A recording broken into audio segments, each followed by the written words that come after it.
Morning students.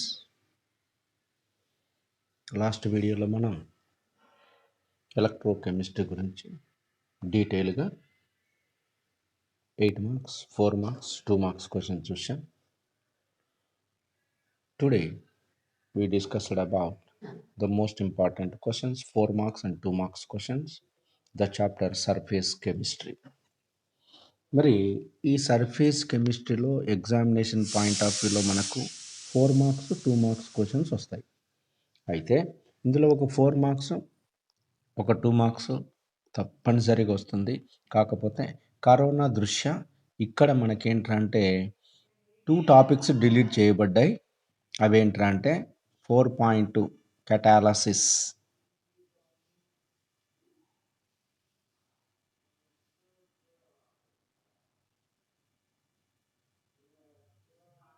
అంతా delete చేయబడింది. Okay, 4.2. ఇక తర్వాత ఏంటంటే మనకు ఇక్కడ డిలీట్ చేయబడింది ఎమల్షన్స్ డిలీట్ చేయబడింది. 4.5 చూడండి, చూపిస్తాను నేను. So catalysis page number 133, 4.2 topic and 4.5 emulsions page number 149. Okay, so ఈ 2 టాపిక్లు కాకుండా ఇంకా రిమైనింగ్ టాపిక్లు ఉన్నటివి మొత్తం మనం చూసినట్లయితే అందులో ఉన్నటువంటి మోస్ట్ ఇంపార్టెంట్ క్వశ్చన్స్ గురించి మనం ఇక్కడ డిస్కషన్ చేద్దాం. చూడండి, 4 మార్క్స్ సెలెక్టివ్గా చెప్పేస్తాను. మోస్ట్ ఇంపార్టెంట్ ఫస్ట్ మీరు చదవండి. తర్వాత ఇన్ కేస్ మేబీ ఏమైనా అడగడానికి ఆస్కారం ఉన్నట్లయితే, అంటే ఒక 10% ఛాన్సెస్ అంతే, వాటిని కూడా కొద్దిగా కవర్ చేసుకోండి. అలానే 2 మార్క్స్ కూడా ఏంటంటే ఇందులో తప్పనిసరిగా వస్తాయి కాబట్టి 2 మార్క్స్ ఒక 5-6 ఎక్కువనే ఇంపార్టెంట్, మోస్ట్ ఇంపార్టెంట్ చెప్తాను. తర్వాత 10% ఛాన్సెస్ ఉన్నట్టు ఏంటంటే ఒక 5 క్వశ్చన్స్ అలా చెప్పేస్తాను. ఓకే, వాటిని మీరు తరోగా చదవండి. ఎగ్జామినేషన్లో అవే వస్తాయి, మంచి స్కోరు మీరు చేస్తారు. సో అలానే మీ ఫ్రెండ్స్ కూడా దీన్ని ఫార్వర్డ్ చేయండి. వాళ్ళు కూడా చూసుకుంటారు, ఓహో ఈ క్వశ్చన్స్ కదా అని. వాళ్ళు కూడా ఇప్పటి నుంచే ప్రిపేర్ అవుతారు కాబట్టి ఎగ్జామినేషన్లో మంచి మార్క్స్ తెచ్చుకోవడానికి ఆస్కారం ఉంటుంది. సో దీన్ని ఫార్వర్డ్ చేసి వాళ్ళతో సర్ప్రైజ్ చేసుకున్నట్లయితే మిగిలిన చాప్టర్స్ కూడా వాళ్ళు ఏంటంటే చూసుకోవడానికి ఆస్కారం ఉంటుంది. టోటల్గా సెకండ్ ఇయర్ మొత్తం అంతా కూడా నేనేంటంటే చాప్టర్ వైజ్గా నేను ఇంపార్టెంట్ క్వశ్చన్స్ పెట్టేస్తాను. సరేనా? ఓకే, ఇప్పుడు క్వశ్చన్లకు వెళ్దామా? సో సర్ఫేస్ కెమిస్ట్రీలో ప్రతి ఒక్కరు కూడా చదవవలసినటువంటి మోస్ట్ ఇంపార్టెంట్ క్వశ్చన్స్ ఏంటంటే, what are different types of adsorptions, give any 4 differences between characteristics of these different types. లేదా సింపుల్గా ఏమంటారంటే write the any 4 differences between physical absorption, chemical absorption అని కూడా అడగొచ్చు. సో చూడండి, ఇది ఎన్నిసార్లు అడిగాడో ఇక్కడ మీకే తెలిసిపోతుంది. So adsorption of 2 types, they are physical adsorption and chemical adsorption. Physical adsorption ఏంటి? The adsorption in which the molecules of the adsorbate are held on the surface of the adsorbent by physical forces or weak van der Waals forces is known as physical adsorption. దీన్ని ఫిజిసాప్షన్ అని కూడా అంటారు. అంటే ఏం లేదండి, ఇక్కడ ఒక అడ్సార్బెంట్ అనేది ఉంటుంది. అడ్సార్బెంట్, ఈ అడ్సార్బెంట్ మీద అడ్సార్బేట్ మాలిక్యూల్స్ అనేటివి డిపాజిట్ అవుతాయి. ఈ డిపాజిట్ అయినప్పుడు ఈ అడ్సార్బేట్ మాలిక్యూల్కి ఈ అడ్సార్బెంట్కి మధ్యలో ఏంట్రా అంటే a weak van der Waal force of attraction ఉన్నట్లయితే దాన్ని మనం ఫిజికల్ అడ్సార్ప్షన్ అంటాం. ఓకే, ఇక కెమికల్ అడ్సార్ప్షన్ అన్నప్పుడు ఏంటంటే సేమ్ ఇదే సెంటెన్సు రాస్తూ మీరు ఏంటంటే ఇక్కడ కెమికల్ ఫోర్సెస్ అని రాయాల. Chemical forces or chemical bond. At high temperature ఉన్నట్లయితే దాన్ని మనం కెమీసాప్షన్ అంటాము. చూద్దామా దాని డెఫినేషన్? చూడండి, chemical adsorption, the adsorption in which the molecule of the adsorbate are held on the surface of the adsorbent by chemical forces. చూసావా, physical forces అని పెడితే ఫిజికల్ అబ్జార్ప్షన్, కెమికల్ ఫోర్సెస్ అని పెడితే కెమికల్ అబ్జార్ప్షన్. అంతే, ఒక్కటి నేర్చుకుంటే రెండవది free. 1+2 offer. Okay, next differences between physical absorption and chemical absorption. చూడండి, ఒక సైడ్ ఫిజికల్ అబ్జార్ప్షన్ రాసుకో, ఇంకో సైడ్ కెమికల్ అబ్జార్ప్షన్ రాసుకో. First point, it arises because of van der Waal forces. Okay, physical forces. It caused by chemical bond formation. Chemisorption అంటే chemical forces is nothing but chemical bond. Next number 2, it is not specific in nature, it is highly specific in nature. Opposite చూడు, it is reversible, it is irreversible. 3 points అయిపోయాయి. Next, it depends on the nature of gas, easily liquefiable gases are absorb readily. It is also depend on the nature of the gas, gases which can react with the adsorbent show chemisoption. Okay, fine. Enthalpy of the absorption is low, enthalpy of absorption is high. ఇక్కడ నీకు doubt, sir 4 కదా sir అడిగింది, ఇంకేం 5 చెప్తున్నావు అని నీకు doubt రావచ్చు. ఎక్కువ నేర్చుకో, ఏవి గుర్తుంటే అవి రాసేయి. నెక్స్ట్ 6th పాయింట్, లో temperature is favorable for absorption, it decreases with increase in temperature. High temperature is favorable for absorption, it increases with increase in temperature. No appreciable activation energy is needed, high activation energy is sometimes needed. It is multi-layer absorption, it is unilayer absorption. చూడండి ఎంత సింపుల్గా ఉన్నాయో. ఓకేనా? Right. So ఇక్కడ నేను ఊకే questions పెట్టడం లేదు, ఈ క్వశ్చన్లు పెట్టేసి ఇవి ఇంపార్టెంట్ ఈ చాప్టర్లో అని పెడితే మళ్ళీ నీకేం డౌట్ వస్తుంది, క్వశ్చన్స్ ఇంపార్టెంట్ పెట్టినాడు కానీ ఆన్సర్ కూడా పెట్టినట్టే బాగుండు కదా అనేటువంటి డౌట్ వస్తుంది అనమాట. అందుకే క్వశ్చన్తో పాటు నీకు ఆన్సర్ కూడా పెడుతున్నాను. సో ఆ క్వశ్చన్ తప్పనిసరిగా నువ్వు చదవాల్సిందే, అది మోస్ట్ ఇంపార్టెంట్. అంటే 99% అదే క్వశ్చన్ అడిగేది. ఓకే, ఇక తర్వాత ఈ అబ్జార్ప్షన్లోనే ఉన్నటువంటి ఇంకో క్వశ్చన్ ఏంటంటే చూడండి, what is an absorption isotherm, discuss the phenomenon of absorption of gases on solids with the help of Freundlich absorption isotherm. మనకు 2 ఐసోథర్మ్లు ఉన్నాయి, ఒకటి లాంగ్మియర్, ఇంకొకటి ఫ్రాన్లిచ్ అబ్జార్ప్షన్ ఐసోథర్మ్. అయితే లాంగ్మియర్ ఏంట్రా అంటే ఓన్లీ ఫిజి అబ్జార్ప్షన్ మాత్రమే ఎక్స్ప్లెయిన్ చేస్తుంది కానీ కెమీ అబ్జార్ప్షన్స్ ఎక్స్ప్లెయిన్ చేయలేదు. కానీ ఫ్రాన్లిచ్ అబ్జార్ప్షన్ రెండింటిని సక్సెస్ఫుల్గా ఎక్స్ప్లెయిన్ చేసింది. కాబట్టి మనకు ఫ్రాన్లిచ్ అబ్జార్ప్షన్ ఐసోథర్మ్ అనేది అడగడానికి ఆస్కారం ఉంది. ఇక్కడ చూడండి, అబ్జార్ప్షన్ ఐసోథర్మ్ అంటున్నాడు.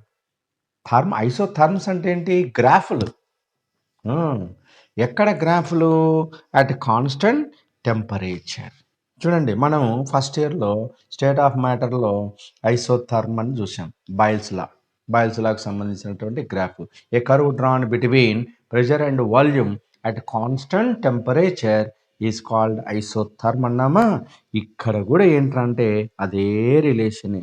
So the curve showing the relation between extent of adsorption and the pressure of the gases at the constant temperature is known as Franlich adsorption isotherm. గుర్తుపెట్టుకోండి, బాయిల్స్ లాలో ఏంటి? ప్రెషర్ వాల్యూమ్కి మధ్య గ్రాఫ్లు గీస్తున్నావు, ఎప్పుడు? కాన్స్టెంట్ టెంపరేచర్ వద్ద. ఇక్కడ కూడా ఏంటంటే కాన్స్టెంట్ టెంపరేచర్ వద్ద ప్రెషర్ కామన్గా ఉంది, ఇక వాల్యూమ్ ప్లేస్లో ఏం చేస్తున్నాడు అంటే ఇక్కడ ఎక్స్టెంట్ ఆఫ్ అబ్జార్ప్షన్ అని పెడుతున్నాడు. ఎక్స్టెంట్ ఆఫ్ అబ్జార్ప్షన్ అంటే అబ్జార్ప్షన్ యొక్క కెపాసిటీకి ప్రెషర్కి మధ్య గీసినటువంటి గ్రాఫ్ని మనం ఏమంటున్నామంటే ఫ్రాన్లిచ్ అబ్జార్ప్షన్ ఐసోథర్మ్. ఆ విధంగా మనం లింక్ పెట్టుకోవాలి. చూడు, ఎక్స్ యాక్సిస్ మీద ప్రెషర్ తీసుకున్నాడు, వై యాక్సిస్ మీద ఎక్స్టెంట్ ఆఫ్ అబ్జార్ప్షన్ x/m అనేటువంటిది తీసుకున్నాడు. ఇక్కడ చూడండి, temperature 195 kelvin, 195 kelvin, 195 kelvin. Temperature కాన్స్టెంట్గా ఉంది చూసారా. So mathematically x/m is directly proportional to మామూలుగా ఏంటంటే p⁴ అనమాట. మామూలుగా ఏంటంటే x/m is directly proportional to ప్రెషరే. కానీ ప్రెషర్ ఏంటంటే ఎక్స్పెరిమెంటల్గా 1/n టర్మ్ తీసుకున్నాడు. ఈ ప్రపోర్షనాలిటీ తీసేస్తే ఒక కాన్స్టెంట్ పెట్టాలి కాబట్టి కే అనేటువంటి కాన్స్టెంట్ పెట్టాడు. అది ఇక్కడ n అనేది ఏంటంటే 1 కన్నా తక్కువ.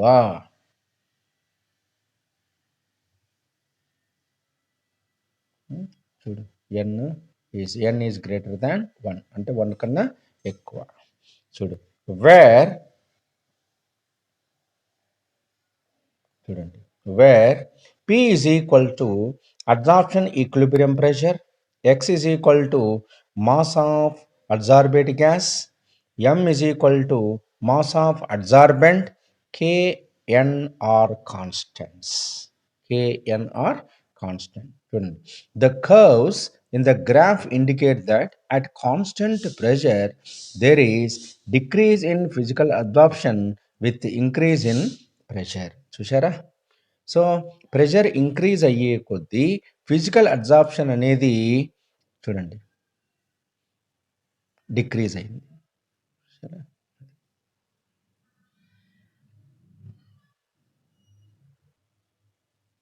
Next taking log on both sides of equation we get log x/m is equal to log k plus 1/n log p. ఇంతకుముందు మనం x/m is equal to k into p⁴1/n అన్నాం కదా. ఇప్పుడు బోత్ సైడ్ అంటే ఇరువైపులా మనం ఏంటంటే లాగ్ తీసుకున్నప్పుడు ఏంటంటే log x/m is equal to log k plus 1/n log p అని సెకండ్ ఈక్వేషన్ మనకు వస్తుంది. చూడండి ఇదే log p log x/m, ఇది ఇంటర్సెప్ట్ అంటాం, ఇది స్లోప్ అంటాం. y is equal to mx plus c. మ్యాథమెటిక్స్లో మనం గ్రాఫ్ గీసి చూసినట్లయితే ఇది y is equal to mx plus c అనమాట. స్లోప్ వచ్చేసి 1/n, ఇంటర్సెప్ట్ వచ్చేసి log k. Okay. On plotting x/m on y-axis and log p on x-axis, if straight line is obtained, Fresnel's absorption isotherm is valid. The intercept on y-axis gives the value of log k. The factor 1/n can have values 0 and 1. చూడండి ఇంతకుముందే చెప్పాం కదా 1 కన్నా n అనేది ఏంటంటే 1 కన్నా తక్కువ, 1 లోపల ఉండాలన్నమాట. 1 కన్నా తక్కువనే 0 1 అన్నాడు. Thus equation 2 holds good over a limit range of pressures. when 1/n is equal to 0, x/m is equal to constant. ఇది 0 అయింది అనుకో, అప్పుడు 1/x/m అనేది ఏంటంటే కాన్స్టెంట్ అయిపోతుంది. The absorption is independent of pressure. So 1/n కనుక 0 కనుక అయినట్లయితే ద అబ్జార్ప్షన్ అనేది ఏంటంటే ప్రెషర్ మీద డిపెండ్ కాదు, independent on pressure. Next 1/n is equal to 1 అయితే x/m is equal to kp, that is x/m is directly proportional to pressure. The absorption varies directly with pressure. Fresnel's absorption isotherm. Fresnel's absorption isotherm fails at high pressures. So high pressure దగ్గర ఇది explain చేయలేకపోయింది. So ఇదండి Fresnel's absorption isotherm.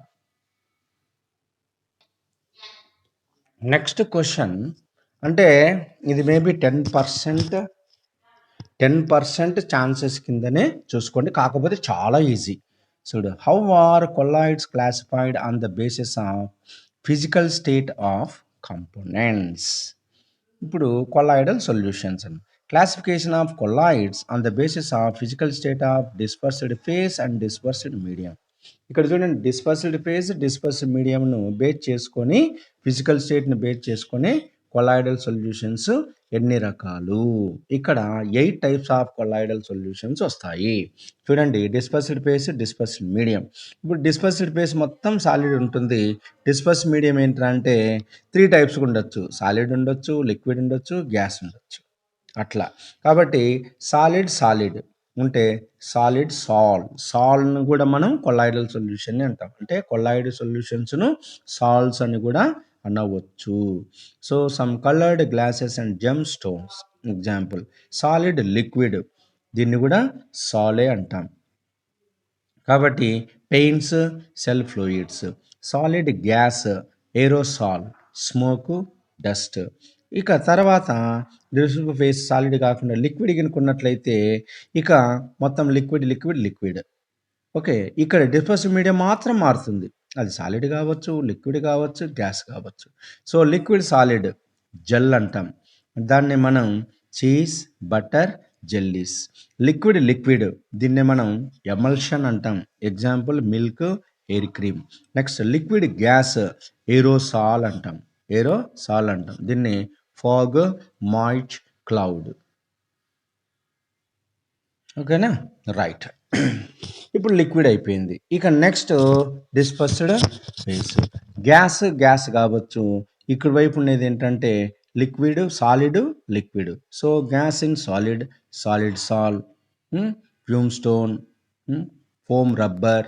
Next gas liquid, foam, froth, whipped cream, ఇటువంటివి. ఇక్కడ ఒకటి miss అయింది, ఏది? Gas. కానీ గ్యాస్ అనేది ఏంటంటే always it is not a colloidal solution. చూడండి, a gas mixed with another gas forms a homogeneous mixture and hence it is not a colloidal system.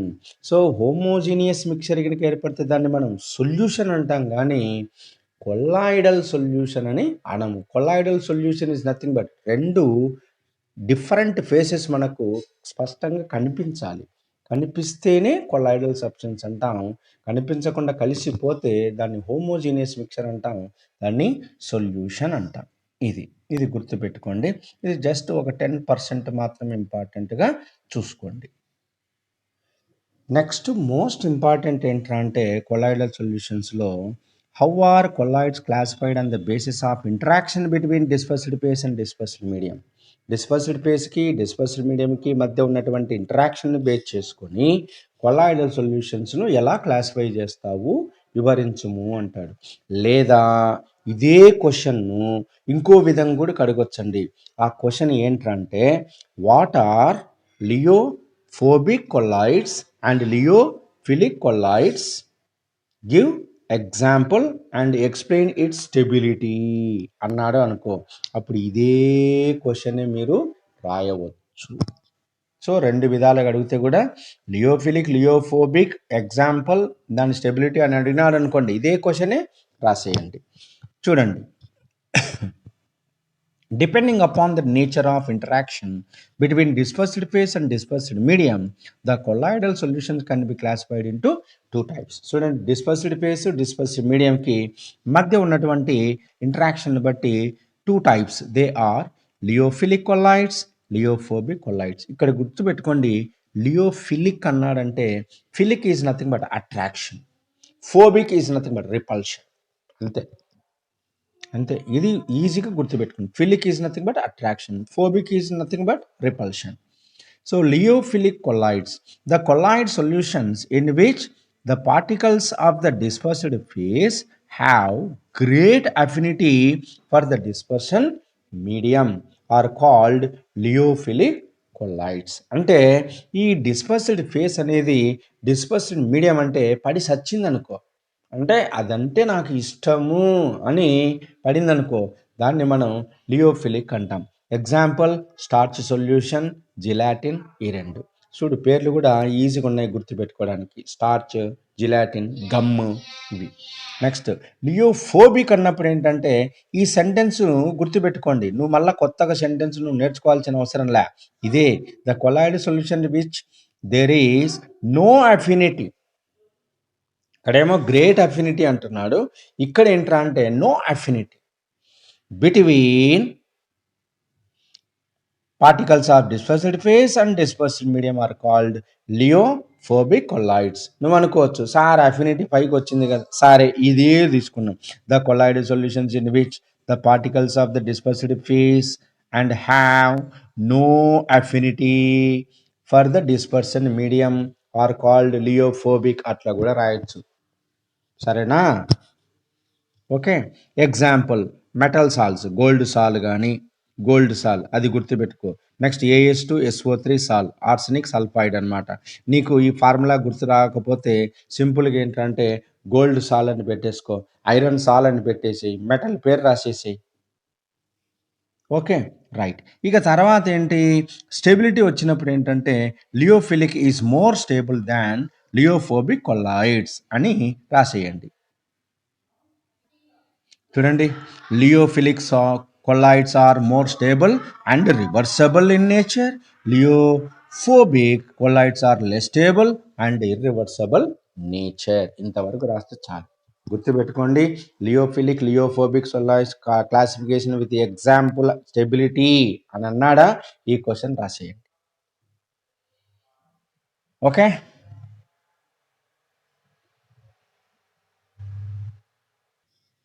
ఇక్కడ నెక్స్ట్ వన్ ఏంటంటే describe Breivik's arc method of preparation of colloids with a neat diagram. So Breivik's arc method అనేది ఏంటంటే దీన్నే మనం electrical disintegration method. Electrical disintegration method అంటే electric సహాయం ద్వారా విడగొట్టడం. ఇక్కడ చూడండి డయాగ్రామ్ కనుక చూసినట్లయితే ఇందులో డిస్పర్షన్ మీడియం తీసుకున్నాడు, దీని చుట్టూ ఐస్ బీకర్లో పెట్టేశాడు.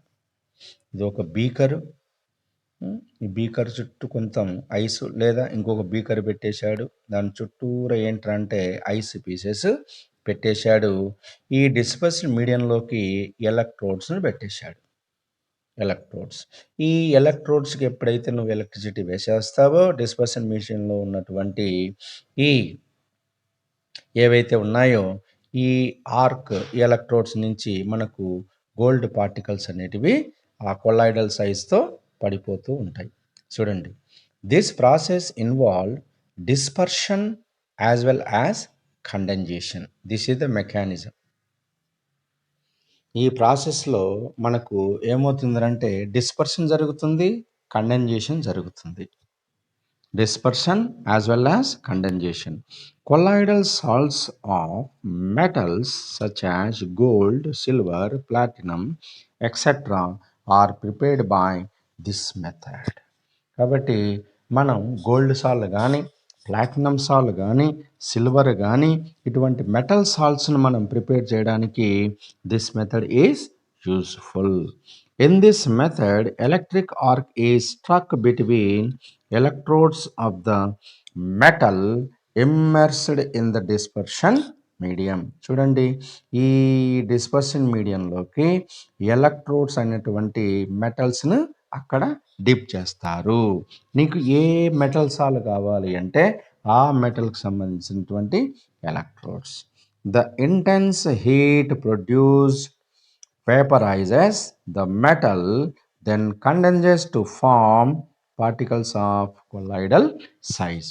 చూడండి, ఇక్కడ ఏంటి, ఎప్పుడైతే ఎలక్ట్రిసిటీ ఇస్తున్నావో హై టెంపరేచర్ వద్ద ఏమవుతుందంటే ఆ మెటల్ వేపర్ అయిపోతుంది. ఆ వేపర్ అయినప్పుడు వెంటనే ఇక్కడ ఐస్ నుంచి మనకేంటంటే లో టెంపరేచర్గా అక్కడ ప్రొడ్యూస్ అవుతుంది. కాబట్టి ఆ వేపర్ స్టేట్లో హై టెంపరేచర్లో ఉన్నటువంటి ఈ వేపర్ పార్టికల్ వెంటనే ఏమవుతారంటే కండెన్సేషన్ జరుగుతాయి. కండెన్సేషన్ జరిగినప్పుడు ఏంటి, సాలిడ్ ఫామే కదా. సో సాలిడ్ ఫామ్గా అయ్యేటప్పుడు ఏంటంటే ఆ పార్టికల్ విరిగిపోతాయి అన్నమాట. అంటే హై టెంపరేచర్లో ఉన్నటువంటి మెటల్ ఏమవుతుందంటే ఒక్కసారిగా సడన్గా కూలింగ్ చేసినప్పుడు ఏంటంటే ఆ మెటల్ అనేది డిసోసియేట్ కావడం అనేది జరిగిపోతుంది. ఎట్లా డిసోసియేట్ అవుతుందంటే కొల్లాయిడల్ సైజు పార్టికల్స్గా రాలి పడుతూ ఉంటుందన్నమాట. దాన్నే మనం బ్రీడింగ్ ఆర్క్ మెథడ్ అంటారు లేదా ఎలక్ట్రికల్ డిసింటిగ్రేషన్ మెథడ్. చూడండి ఎలక్ట్రిక్ వల్ల ఏమైందంటే ఈ మెటల్ ఎలక్ట్రోడ్స్ అనేటివి ఏమవుతాయంటే వేపర్ ఫేస్లోకి మెటల్ వచ్చేసి అది ఇమ్మీడియట్గా కండెన్సేషన్ జరగడం వలన పార్టికల్గా విడిపోతుంది. అందుకే dispersion as well as condensation. వేపరైజేషన్లోకి పోవడం అంటే డిస్పర్షన్ అయినట్లే, వెంటనే అది పార్టికల్స్గా విరిగిపోతుందంటే కండెన్సేషనే. కాబట్టి dispersion as well as condensation principle is involve in this method. ఇది ఒకసారి ఎగ్జామినేషన్లో అడిగాడు. Next gold number. Define gold number. ఇది 2 మార్క్స్కి వెరీ వెరీ ఇంపార్టెంట్. చూడండి gold number. The minimum mass in milligrams of dry lyophilic salt which is required to be added to 10 ml of standard gold salt to just prevent its coagulation by the addition of 1 ml of 10% NaCl solution is called gold number. చూడండి ఒక లియోఫిలిక్ salt తీసుకున్నాడంట, 10 ml standard gold సొల్యూషన్లోకి వేశాడంట, gold సాల్ట్లోకి వేశాడు. వేస్తే అక్కడ coagulation జరగకుండా ఉండడానికి, coagulation is nothing but precipitation, అంటే రెండింటి మధ్య రియాక్షన్ జరగడం. లయోఫిలిక్ అన్నప్పుడే ఏమవుతుంది అక్కడ అట్రాక్షన్, ఇది రివర్సబుల్ ప్రాసెస్.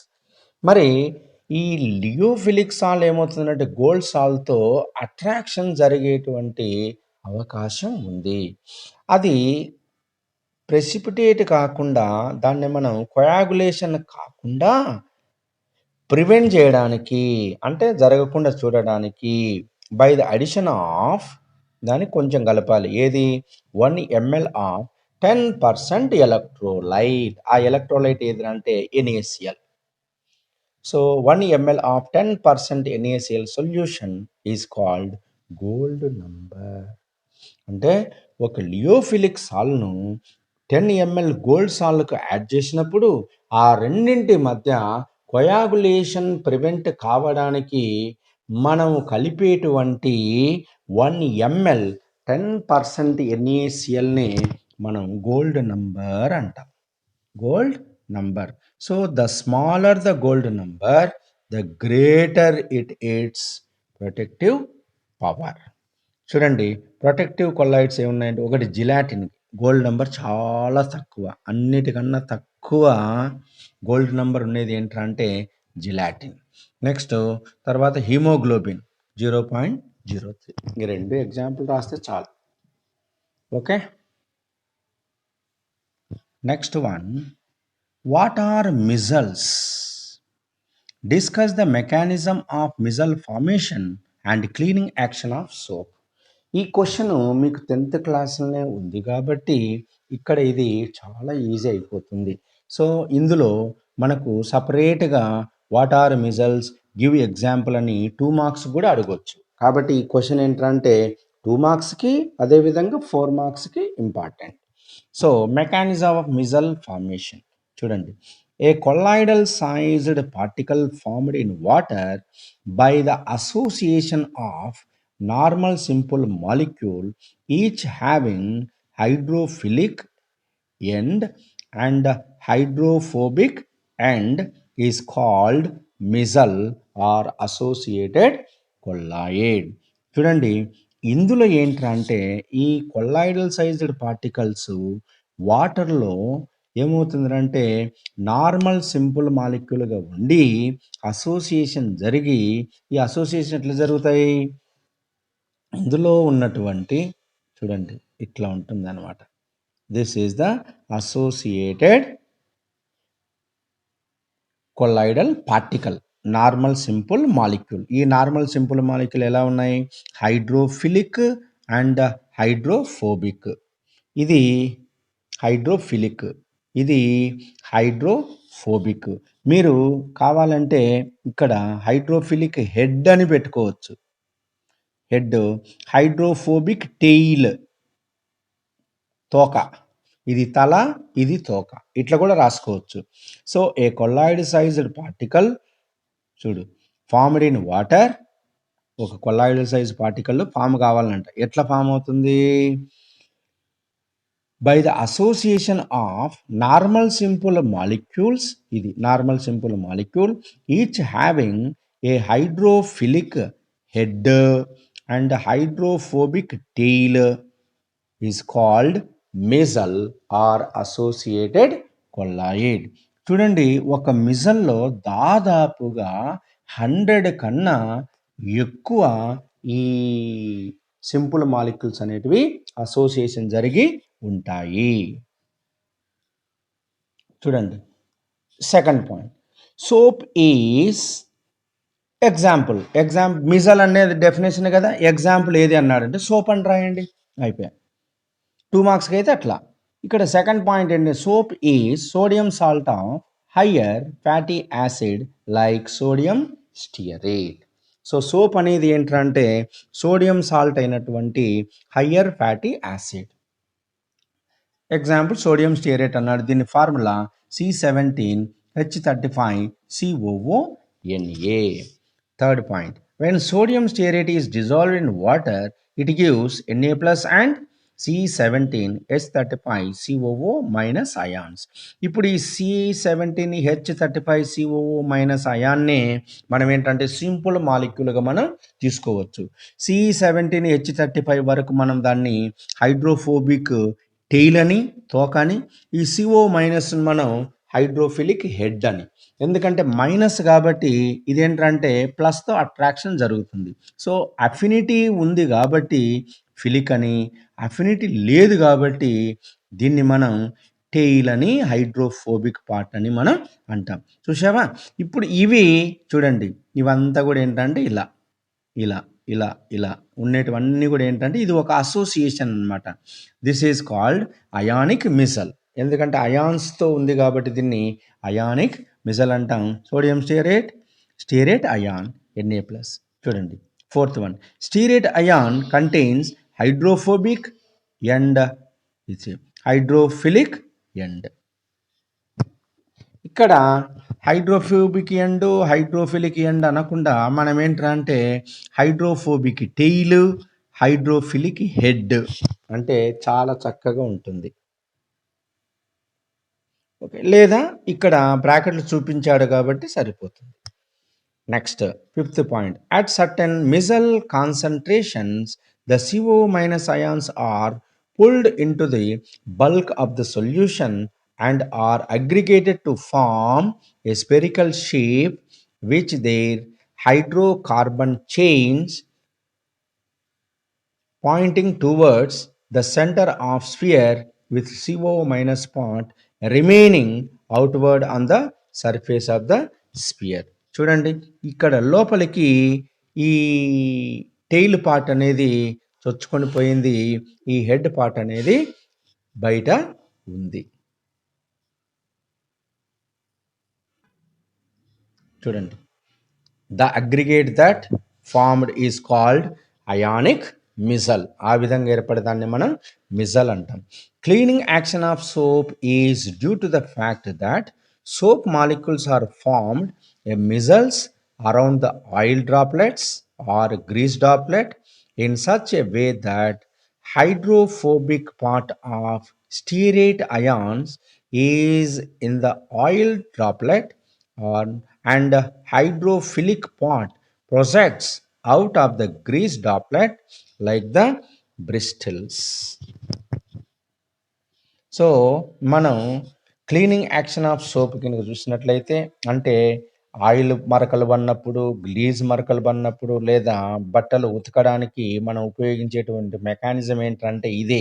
సోప్ని ఎప్పుడైతే దాని మీద అప్లై చేస్తావో ఆ C17H35 పార్ట్ అనేది ఆ గ్రీజ్లోకి చొచ్చుకొని పోతుంది, పైన మాత్రం CO మైనస్ అనేది ఉండిపోతుంది.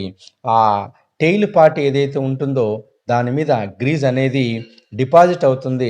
వెంటనే వాటర్తో మనం వాష్ చేసినప్పుడు వాటర్లో ఉన్నటువంటి H+ అయాన్స్ ఈ CO మైనస్ అయాన్స్ మధ్య అట్రాక్షన్ జరిగి ఆ వాటర్తో అది లాక్కొని పోయేటప్పుడు ఆ టెయిల్ మీద ఉన్నటువంటి డిపాజిట్ అయినటువంటి గ్రీజ్ కూడా బయటికి పోయి మనకు శుభ్రం చేస్తుంది. Since the polar groups can interact with water. Water అనేది ఒక పోలార్ గ్రూప్, ఎందుకంటే పొలారిటీ ఉంది. పొలారిటీ అంటే ప్లస్ మైనస్ ఉన్నట్లయితే దాన్ని పొలారిటీ అంటాం. కాబట్టి వాటర్లో H+ ఉంది, OH- ఉంది, కాబట్టి water is a polar molecule. So since the polar groups can interact with water, the oil droplet surrounded by the stearate ions is now pulled into water and it is removed from the dirty surface. The soap helps in emulsification and washing away of oils and fats. ఇది. So next question, name any two applications of colloidal solutions. ఏవైనా రెండు applications 2 marks అడగొచ్చు. Simple చూడండి. Applications of colloids. Colloids are used in number 1 electrical preparation of smoke, purification of drinking water, medicines, tanning. Tanning అంటే tanning తెలుసు కదా, స్కిన్ను wash చేయడం, tanning.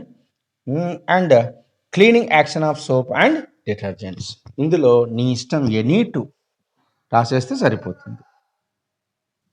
ఈ రెండు చూసుకోండి. What is coagulation, flocculation, value. చూడండి, coagulation, the phenomena of colloidal substance losing charge and coming down on a precipitate on addition of electrolyte to the colloidal solution is called coagulation or flocculation. అంటే ఏంటి? Colloidal సబ్స్టెన్స్లో ఉన్నటువంటి charge అనేది కోల్పోతుందంట. ఎట్లా కోల్పోతుంది? నువ్వు ఏదైనా సరే ఒక ఎలక్ట్రోలైట్ను యాడ్ చేసినప్పుడు, దట్ ఈస్ నథింగ్ బట్ ఒక ఎలక్ట్రోలైట్ను మనం కొలాయిడల్ సబ్స్టెన్స్లో కనుక యాడ్ చేసినట్లయితే ఆ రెండింటి మధ్య ఇంటరాక్షన్ జరిగి కొలాయిడ్లో ఉన్నటువంటి ఆ చార్జ్డ్ పార్టికల్స్ కంప్లీట్గా రిమూవ్ చేసి ఒక ప్రెసిపిటేట్గా ఏర్పడేదాన్ని మనం ఏమంటారంటే కోయాగులేషన్ లేదా ఫ్లాకులేషన్ అని అంటాము. అది. నెక్స్ట్, ఫ్లాకులేషన్ వాల్యూ అంటే ఏంటి? The minimum concentration of an electrolyte in millimoles per liter which is required to cause the coagulation of salt is known as flocculation value.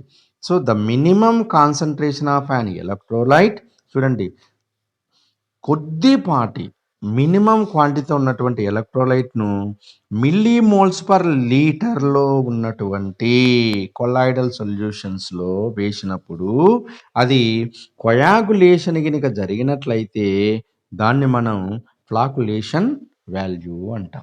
ఫ్లాకులేషన్ value. Next, state Hardy Schulze rule. State Hardy Schulze rule అంటే the greater the valency of the flocculating ion, the higher is its power to cause coagulation. అంటే మనం కలిపేటువంటి ఎలక్ట్రోలైట్లో చూడండి, మనం కలిపేటువంటి ఎలక్ట్రోలైట్లో charge, దాని మీద ఉన్నటువంటి charge ఎక్కువ ఉన్నట్లయితే అది ఆ కొలాయిడ్ సొల్యూషన్స్ను ఇమ్మీడియట్గా ప్రెసిపిటేట్గా మార్చేటువంటి కెపాసిటీ కలిగి ఉంటుంది అని చెప్పేదే హార్డీ-షుల్జ్ రూల్ అంటారు. హార్డీ-షుల్జ్ రూల్ అంటారు. Next, what is protective colloid అన్నారు. సింపుల్గా ఏంటంటే lyophilic colloidal solutions are called protective colloids. Simple. ఎట్లా? Some lyophilic colloids protect lyophobic colloids from the precipitating action of electrolyte. చూడండి, కొన్ని లియోఫిలిక్ కొలాయిడ్స్ ఏమవుతుందంటే ఎలక్ట్రోలైట్తో లియోఫోబిక్ కొలాయిడ్ సొల్యూషన్స్ను అట్రాక్షన్ చేసేటువంటి పనిలో ఉంటాయి. అలా చెయ్యకుండా చేసేటువంటివి వాటిని మనం ఏమంటామంటే ప్రొటెక్టివ్ కొలాయిడ్స్ అంటాం. అవి ఏవేనంటే లియోఫిలిక్ కొలాయిడ్స్. చూడండి, some lyophilic colloids protect lyophobic colloids from the precipitating action of electrolyte. చూసావా? అంటే ఒక ఎలక్ట్రోలైటు, లియోఫోబిక్ 2 ఉన్నాయనుకోండి. ఈ రెండింటి మధ్య ఉన్నటువంటి ప్రెసిపిటేషన్ అంటే ప్రెసిపిటేషన్ ఏర్పడేటువంటి స్థితిలోకి వచ్చేటప్పుడు వెంటనే పక్కన నుంచి ఈ లియోఫిలిక్ ఉన్నటువంటిది ఏంట్రా అంటే ఆ మధ్యలో ఈ ప్రెసిపిటేట్ కాకుండా లియోఫోబిక్‌ను కాపాడుతుంది. అలా ప్రొటెక్ట్ చేయగలుగుతుంది. So, the lyophilic colloids used for such purposes are called protective colloids. So, ఇక్కడ సింపుల్‌గా మీరు ఇది కూడా రాయొచ్చు. వాట్ ఈస్ ప్రొటెక్టివ్ కొలాయిడ్స్ అన్నాడనుకోండి. Some lyophilic colloid solutions are also called protective colloids due to between lyophobic and electrolyte due to protective between liophobic and electrolytes. Liophilic colloids are acting as protection. So these colloids are called protective colloids. కూడా రాసుకోవచ్చు. Next the most important question ఇందులో ఏంటంటే what is Brownian movement. చూడండి, the continuous rapid zigzag movement executed by colloidal particles in dispersion medium is called Brownian movement. అంటే colloidal సొల్యూషన్లో ఉన్నటువంటి ఈ charged particles ఏవైతే ఉన్నాయో అవి డిస్పర్షన్ మీడియంలో జిగ్జాగ్గా ర్యాండమ్ మోషన్లో కనుక మూవ్ అయినట్లయితే దాన్ని మనం ఏమంటామంటే బ్రౌనియన్ మూమెంట్ అంటాం. Very very important, Brownian movement. Next one ఏంటంటే what is electrokinetic potential or zeta potential. చూడండి, electrokinetic potential or zeta potential, the potential difference between the fixed layer and the diffused layer of opposite charge is called the electrokinetic potential or zeta potential. చూడండి, fixed లేయర్కి డిఫ్యూజ్డ్ లేయర్కి ఏవి opposite charges అంటే plus minus, dispersed phase dispersed medium, ఒకటి plus ఒకటి minus ఉంది అనుకోండి. అంటే కొల్లాయిడ్ సొల్యూషన్లో ఉన్నటువంటి పార్టికల్స్లో ఈ dispersed phase dispersed medium charged పార్టికల్స్గా ఉన్నప్పుడు ఒకటి ప్లస్ ఒకటి మైనస్గా ఉన్నప్పుడు ఇందులో ఉన్నటువంటి ఫిక్స్డ్ లేయర్కి డిఫ్యూజ్డ్ లేయర్కి మధ్య ఉన్నటువంటి ఈ పొటెన్షియల్ డిఫరెన్స్నే మనం ఏమంటారంటే ఎలక్ట్రోకైనెటిక్ పొటెన్షియల్ లేదా జీటా పొటెన్షియల్. నెక్స్ట్ చూడండి 80-81 ఈ రెండు. ఇంతకుముందు మనం హార్డీ-సూల్జ్ రూల్ చూసాం కదా, సేమ్ దానికి సంబంధించి వాట్ స్టేట్ హార్డీ-సూల్జ్ రూల్ అని ఈ క్వశ్చన్ కూడా లింక్ పెట్టి మనకు అడగవచ్చు. So give the order of coagulating power of Cl minus SO4 minus 2 PO4 minus 3 in the coagulation of positive salts. ఇవి నెగటివ్ సాల్ట్స్ కాబట్టి ఇవి ఎలక్ట్రోలైట్ అనుకున్నట్లయితే పాజిటివ్ సాల్ట్స్తో ఇవి అట్రాక్ట్ అయినప్పుడు ఏమవుతుందంటే కోయాగులేషన్ అనేది జరుగుతుంది. దీని ఆర్డర్ అండి చూడండి, greater the charge on the ion greater the coagulating ability of the ion. Order of the coagulating power of anions చూడండి, ఛార్జ్ ఏంటి -3 -2 -1. సో ఇక్కడ ఛార్జ్ అనేది ఎక్కువ ఉంది కాబట్టి దీనికి ఎక్కువ, అందుకే PO4 -3 ఈజ్ గ్రేటర్ దాన్. చూడు ఆర్డర్ ఇచ్చాడా, ఇచ్చాడు, ఇది order. PO4 -3 greater than SO4 -2 than Cl minus. So ఇవి నెగిటివ్. అలానే క్యాటయాన్స్ ఇచ్చినప్పుడు చూడండి, ఇప్పుడు క్యాటయాన్స్ ఇచ్చినప్పుడు ఏమవుతుంది, among Na+, Ba+2 Al+3 which coagulate negative salts readily and why అన్నప్పుడు సేమ్ ఇక్కడ పాజిటివ్ కానీ నెగిటివ్ కానీ ఛార్జ్ ఎక్కువ కనుకుంటే దానికి ఎక్కువ కాబట్టి Al+3 ion coagulate the negative salts readily because of its high charge. So next question, what is peptization. Peptization is nothing but, చూడండి ఇప్పుడు ఒక కొల్లాయిడల్ సొల్యూషన్లో మనం ఏంటంటే కొల్లాయిడల్ సొల్యూషన్ డిస్పర్స్డ్ ఫేస్ ఉంటుంది, డిస్పర్స్డ్ మీడియం ఉంటుంది, రెండు ఉంటాయి. ఇందులోకి నువ్వు ఎలక్ట్రోలైట్ వేసినప్పుడు ఎలక్ట్రోలైట్ వేసి బాగా షేక్ చేసేసినామనుకో, ప్రెసిపిటేట్ గనుక వస్తే దాన్ని మనం ఏమంటామంటే పెప్టైజేషన్ అంటాం. పెప్టైజేషన్ చూడండి, the process of converting A precipitate into colloidal salt by shaking it with the dispersion medium in the presence of small amount of electrolyte is called peptidization. Next, alane, what is dialysis? How is dialysis can be made fast? Dialysis అంటే ఏంటి?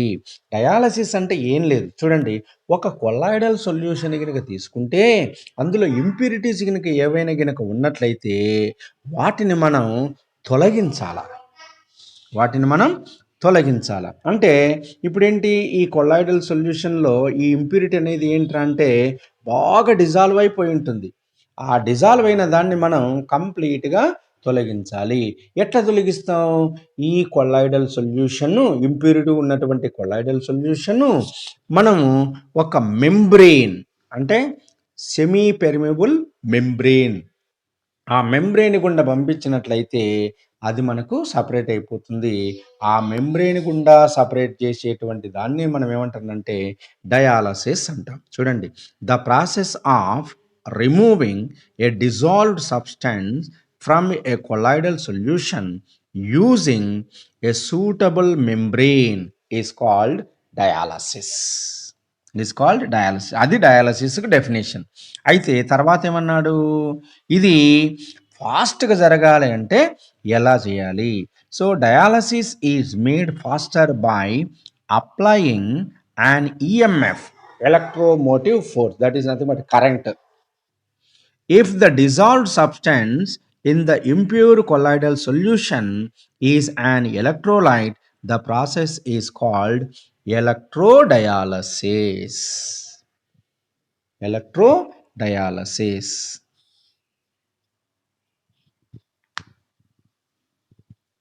Okay, right.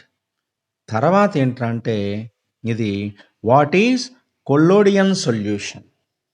Collodion solution, not colloidal solution. Collodion solution. Colloidal solution is nothing but a mixture of 4% solution of nitrocellulose and alcohol and ether. చూడండి, alcohol plus ether plus 4% solution of nitrocellulose is called collodion solution. అలా రాస్తే సరిపోతుంది. So collodion solution is nothing but 3 ఉంటాయి. ఒకటేంటి, 4% solution of nitrocellulose plus alcohol plus ether mixture is called collodion solution అని రాస్తే చాలు. Next most important question, Tyndall effect. చూడండి, గుర్తుపెట్టుకోండి, 1 gold number, 2 Brownian movement, 3 Tyndall effect. ఈ 3 99% most important. Okay, right. The phenomenon of scattering of light by colloidal particles as a result of which the path of the beam becomes visible is called Tyndall effect. అంటే colloidal సొల్యూషన్ను particles అవి charged పార్టికల్స్గా ఉంటాయని చెప్పాం కాబట్టి ఈ colloidal సొల్యూషన్కు నువ్వు light కనుక pass చేసినట్లయితే ఆ లైట్ అనేది ఆ చార్జ్డ్ పార్టికల్స్ మీద స్కాటర్ కావడం వలన మనకు తలగా ప్రకాశించేటట్టు మన కంటికి కనిపిస్తాయి. కాబట్టి అలా కనిపించేదాన్నే మనం టిండాల్ ఎఫెక్ట్ అంటాము. So the phenomenon of scattering of light by colloidal particles as a result of which the path of the beam becomes visible is called Tyndall effect. మరి ఇది ఏ కండిషన్ వద్ద ఇది మనకు కనిపిస్తుంది? This is the most important. What is Tyndall effect? Give its conditions అన్నాడు అనుకోండి, అప్పుడు ఈ 2 పాయింట్ రాసేసారు. Tyndall effect is observed only when Number 1, the diameter of the dispersed particle is not much smaller than the wavelength of the light. అంటే మనం use చేసేటువంటి light ఏదైతే ఉందో దాని వేవ్ లెంత్కి ఈ డిస్పర్స్డ్ పార్టికల్స్ అనేటివి తక్కువ ఉండకుండా ఉండాలి. అంటే వేవ్ లెంత్ ఎంతైతే ఉంటుందో అంత సైజు ఉన్నటువంటి పార్టికల్సే ఉండాలి, కానీ అంతకన్నా తక్కువ ఉండకూడదు. చూడండి, the diameter of the dispersed particle is not much smaller than the wave length of the light used. And రెండవది ఏంటంటే the refractive indices of the dispersed phase and the dispersed medium differ greatly in magnitude. చూడండి, dispersed medium dispersed ఫేస్కి రెండిటికి మధ్య refractive ఇండిస్ difference అనేది చాలా ఎక్కువ ఉండాలంటున్నాడు. అటువంటి పరిస్థితులనే టిండాల్ ఎఫెక్ట్ అనేది మనకు కనిపిస్తుంది.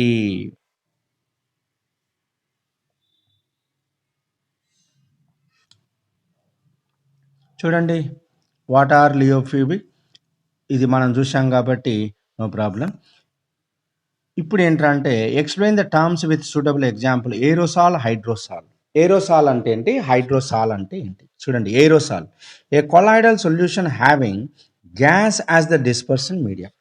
చూడండి, ఎప్పటికే కానీ డిస్పర్షన్ మీడియం గ్యాస్ అయినట్లయితే దాన్ని మనం ఏరోసాల్ అంటాం, ఏరోసాల్.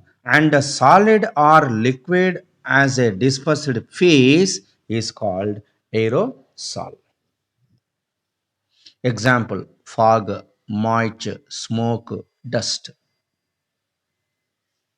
చూడండి, డస్ట్ కనుక చూసినట్లయితే గ్యాస్లో డస్ట్ పార్టికల్స్ ఉంటాయి. డస్ట్ పార్టికల్స్ అనేటివి ఏంటంటే సాలిడ్ రూపంలో ఉన్నాయి కాబట్టి ఆ సాలిడ్ని మనం డిస్పర్స్డ్ ఫేస్ అంటున్నాం. ఈ ఎయిర్ని మనం ఏంటంటే డిస్పర్షన్ మీడియం అంటున్నాం. అంటే ఎక్కువ భాగంలో ఉన్నదాన్ని డిస్పర్షన్ మీడియం అని, తక్కువ భాగంలో ఉన్నదాన్ని డిస్పర్స్డ్ ఫేస్ అని అంటాం. అది గుర్తుపెట్టుకోండి. నెక్స్ట్ హైడ్రోసోల్ అన్నాడు. So a colloidal solution having water as the dispersed medium. Water కనుక డిస్పర్స్డ్ మీడియం ఉన్నట్లయితే దాన్ని మనం హైడ్రోసాల్ అంటాం.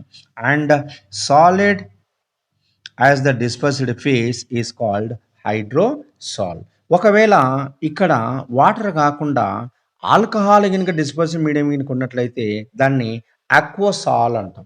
ఆల్కహాల్ సాల్, ఆల్కహాల్ సాల్. ఆల్కహాల్ సాల్ అంటే ఏంటంటే వాటర్ బదులు మనం ఆల్కహాల్ని పెట్టాలి. ఓకేనా? Next what are micelles, give and example. ఇంతకుముందు మనం 4 మార్క్స్ దాంట్లో ఉంది కదా, అదే ఇక్కడ మనకు వచ్చేస్తుంది కాబట్టి అదే మనం రాసేస్తాం. Next one, it is the very important, sometimes are asking in the examination question. Name the dispersed phase and dispersed medium in the following colloidal system. ఒకటి ఫాగ్, స్మోక్, మిల్క్. చూడండి, ఫాగ్ డిస్పర్స్డ్ ఫేస్ వచ్చేసి liquid, dispersed medium వచ్చేసి air, fog. Next smoke dispersed face వచ్చేసి carbon particle, dispersed medium వచ్చేసి air రెండిటికి. Milk dispersed face వచ్చేసి liquid, fat. Next dispersed medium వచ్చేసి liquid, water. So ఇది emulsion కాబట్టి ఎమల్షన్ టాపిక్ మనకు లేదు కాబట్టి డిలీట్ కాబట్టి ఈ రెండిట్లో మనకు అడగడానికి ఆస్కారం ఉంది. అలానే బ్లడ్, చూడండి, బ్లడ్లో డిస్పర్స్డ్ ఫేస్ డిస్పర్స్డ్ మీడియం అడిగాడు అనుకోండి. డిస్పర్స్డ్ ఫేస్ ఏంటి, ఆర్బీసీస్ కానీ డబ్ల్యూబీసీస్ కానీ మనం డిస్పర్స్డ్ ఫేస్ అంటాం. డిస్పర్స్డ్ మీడియం అనేది ఏంటంటే సీరం, అంటే వాటర్ ఉన్నటువంటి కంటెంట్ ఉన్నటువంటి ఆ రిమైనింగ్ లిక్విడ్ సబ్స్టెన్స్ని మనం ఏమంటానంటే మీడియంగా మనం చెప్పుకోవచ్చు, బ్లడ్. నెక్స్ట్ చూడండి, can the same substance act both as colloid and crystalloid. Colloid, crystalloid రెండిటిగా పనిచేసేటువంటి ఒక సబ్స్టెన్స్ని చెప్పండి అన్నాడు.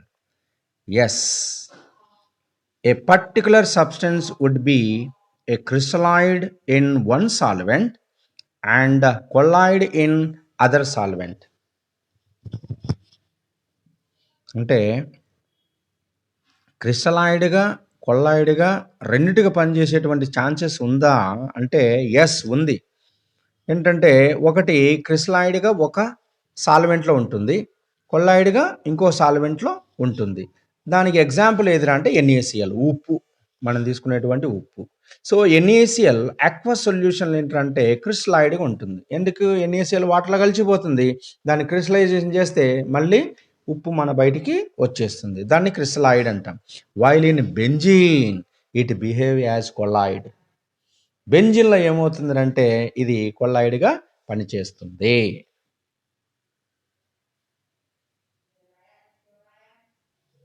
Next, what is CMC and TK? దీన్ని ఏమంటారంటే CMC అంటే క్రిటికల్ మిసల్ కాన్సన్ట్రేషన్ అండ్ TKను మనం ఏంటంటే క్రాఫ్ట్ టెంపరేచర్. చూడండి, the formation of micelle takes place only above a particular temperature is called Krafft temperature. అంటే మిసల్ ఫార్మేషన్ జరగడానికి ఏ టెంపరేచర్ వద్ద అయితే జరుగుతుందో ఆ టెంపరేచర్ని మనం క్రాఫ్ట్ టెంపరేచర్ అంటాం. అంటే ఏ పర్టికులర్ టెంపరేచర్ దగ్గర మిసల్ ఫార్మేషన్ జరిగితే దాన్ని మనం క్రాఫ్ట్ టెంపరేచర్ అంటాం. అయితే the formation of micelle takes place only above a particular concentration called missile concentration. మరి ఒక పర్టికులర్ కాన్సన్ట్రేషన్ వద్ద మాత్రమే అసోసియేషన్ గనుక జరిగే ఛాన్సెస్ ఉంటే దాన్ని మనం క్రిటికల్ మిసల్ కాన్సన్ట్రేషన్ అంటాం. ఏ పర్టికులర్ టెంపరేచర్ దగ్గర మిసల్ ఫార్మేషన్ జరిగితే దాన్ని క్రాఫ్ట్ టెంపరేచర్ అంటాం. సింపుల్గా గుర్తుపెట్టుకోండి, ఏ పర్టికులర్ కాన్సన్ట్రేషన్ వద్ద మిసల్ ఫార్మేషన్ కనుక జరిగితే దాన్ని CMC అని, అదేవిధంగా మిసల్ ఫార్మేషన్ అనేది ఒక పర్టికులర్ టెంపరేచర్ దగ్గర కనుక జరిగితే దాన్ని మనం క్రాఫ్ట్ టెంపరేచర్ అని అంటాము. Next, give any two applications of adsorption. అన్నప్పుడు ఒకటి gas mask, so removal of colouring matter from solutions, రెండు రాసుకోవచ్చు. గ్యాస్ మాస్క్ ఏంటి? A device which consist of activated charcoal is usually used by coal mines to absorb poison gases during breathing. Okay. A removal of coloring matter from solution. Animal charcoal removes color of impure colored solution by absorbing impurity responsible for the colors. Example, sugar ఇండస్ట్రీలో దీన్ని use చేస్తారు. Next, what is an absorption isotherms? Write the equation for Freundlich absorption isotherm. Okay, same ఇది ఇంతకుముందు మనం చూసాం కాబట్టి just equation రాస్తే చాలు. Next, what is sorption? Sorption అంటే ఏంటి? The phenomenon in which both adsorption and absorption can take place simultaneously is called sorption. In this process, the substance gets uniformly distributed into bulk of the solid, but at the same time, its concentration is higher at the surface of the surface than in the bulk. Example, roots. మన rules ఏంటంటే వాటర్ని సాల్ట్ని accumulate చేసి ప్లాంట్స్కి మొత్తం circulate చేసేది ఏంటంటే సాప్షన్ కింద మనం చెప్పవచ్చు. Next one, what are the factors which influence the absorption of a gas on solid? The extent of absorption of gas on the solid surface is affected by the following factor. Number 1, nature of the gas. Number 2, nature of the absorbent. Number 3, effect of pressure. Number 4, effect of temperature. Next, why is adsorption is always exothermic? During adsorption, there is a decrease in residual forces of the surface. That is, the surface energy decreases and appears as heat. Therefore, adsorption is an exothermic process. So next one, give the signs of delta H and delta S when ammonia gas is gets absorbed and charcoal. When ammonia gas is gets absorbed and charcoal, then heat is liberated and freedom of movement of molecules are restricted. That's why entropy decreases.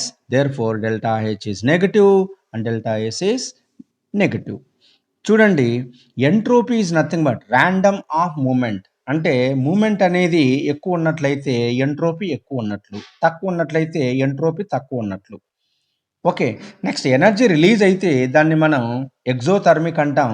అది delta H negative ఉన్నప్పుడు exothermic అంటాం, delta H positive అయితే endothermic అంటాం. ఎప్పుడైతే నువ్వు అమ్మోనియాను charcoal absorb చేసుకున్నప్పుడు ఏమవుతుందంటే హీట్ లిబరేట్ అవుతుంది and freedom of movement of molecules అనేది రెస్ట్రిక్ట్ అవుతుంది.